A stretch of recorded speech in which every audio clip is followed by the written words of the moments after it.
Hi, I'm the academic astrologer, and I'm here to talk to you today about Mars Descendant and Moon Descendant lines. So I'm here on my Mars Descendant, my Moon Descendant, and also my Neptune Ascendant lines. And this is also my natal, basically my natal location. And so I've moved back and I have some new stories to tell. And this is just, astrocartography can be unreal. So I needed a new dentist, and I went, and it was a dental specialist. So I went to go see this dental specialist. Now, I made this appointment months ago, and I told them up front, you know, I'm just here to establish as a new patient, and I want to have a cleaning, and therefore I'm going to schedule out several months because that's when I'm going to need my cleaning. And so I come in, and they're doing all this poking and prodding, and the one hygienist is kind of rough. I mean, she seems nice, but she's just like really poking. And they're doing like all these tests and all this stuff. And then they just leave me in the room, like for a long time, and like a really long time. And then this lady comes in and she's like frantic. She's like, you can't be here because your dentist didn't give us a referral. And I'm like, well, I told my dentist several months ago that I was coming. And I don't understand what the problem is. He's fine with me being here. And so then she just kind of like leaves enough. And then I'm just waiting and waiting and waiting and waiting. And finally I have to go to the bathroom because I've been sitting there waiting so long. And I'm also getting anxious because I know I have a meeting to go to. And I just keep waiting. So I like peek out in the hall and I'm like, is anybody around? And there's like nobody. Like I think pretty much they've just gone to lunch and just left me in a room. And so I go back in the room like, oh, okay, I'll just wait a little bit longer. And then I peek back outside and somebody happens to be walking by. So I'm like, hey, I have to go to the bathroom. Like, where's the bathroom? So I come back from the bathroom and everybody's waiting for me now. And the doctor just goes into this long spiel, and it's not really revolutionary. It's just like things that have been going on with me for a long time. And so then, and I'm just like, well, when am I going to get my cleaning? And he's like, oh, you're not getting a cleaning day. And I'm like, that's the whole purpose I'm here, was to get a cleaning. Like, I told them that on the phone. I was clear about why I was making the appointment, and like, why am I not getting a cleaning? And he's like, oh, I'm sorry, I'm sorry there was confusion. It's like really hard to hire good staff, and I'm sorry. And then, so then he leaves, and the frantic woman comes back, and she's like, okay, here's your suggested plan. And she's like, and I look down, and it's like $2,000. I kid you not.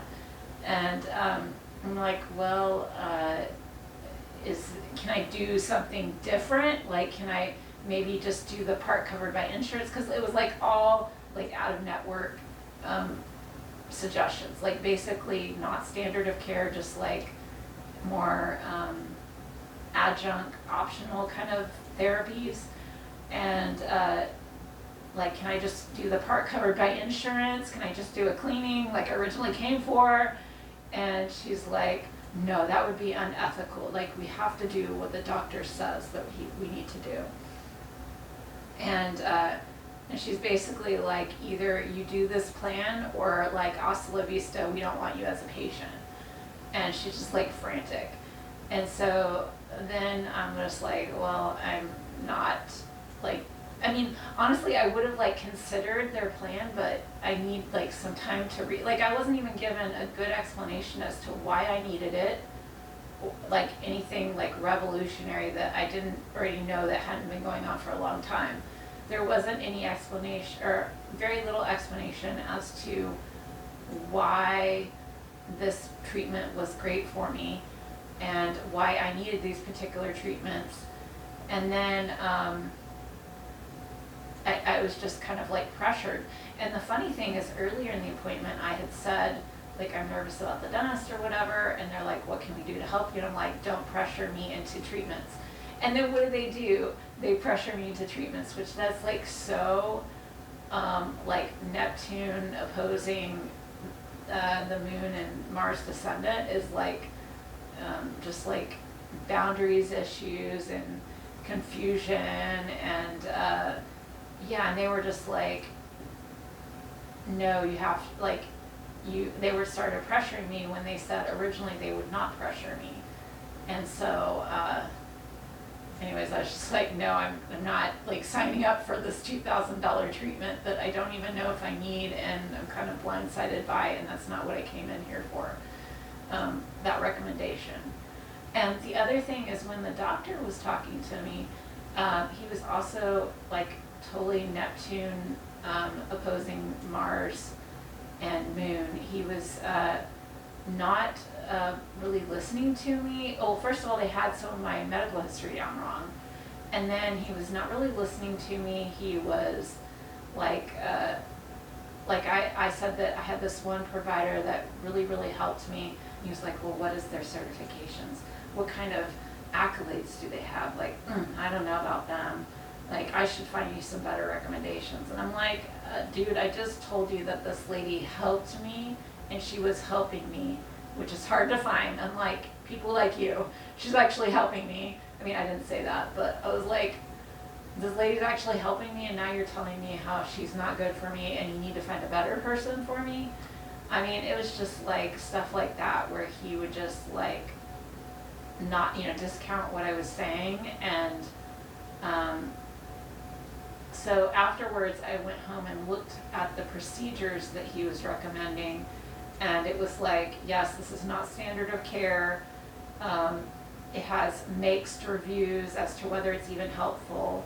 And so that's pretty much why insurance wasn't going to pay for it, because it was kind of, I mean, it said it wasn't experimental, but it's not standard of care, and it has mixed reviews. In other words, like, I'm paying $2,000 for something that may or may not help me. So it was just such a bizarre experience. And this is not the first experience I've had, and I've only been here 6 months. It's just odd. That's all I can say.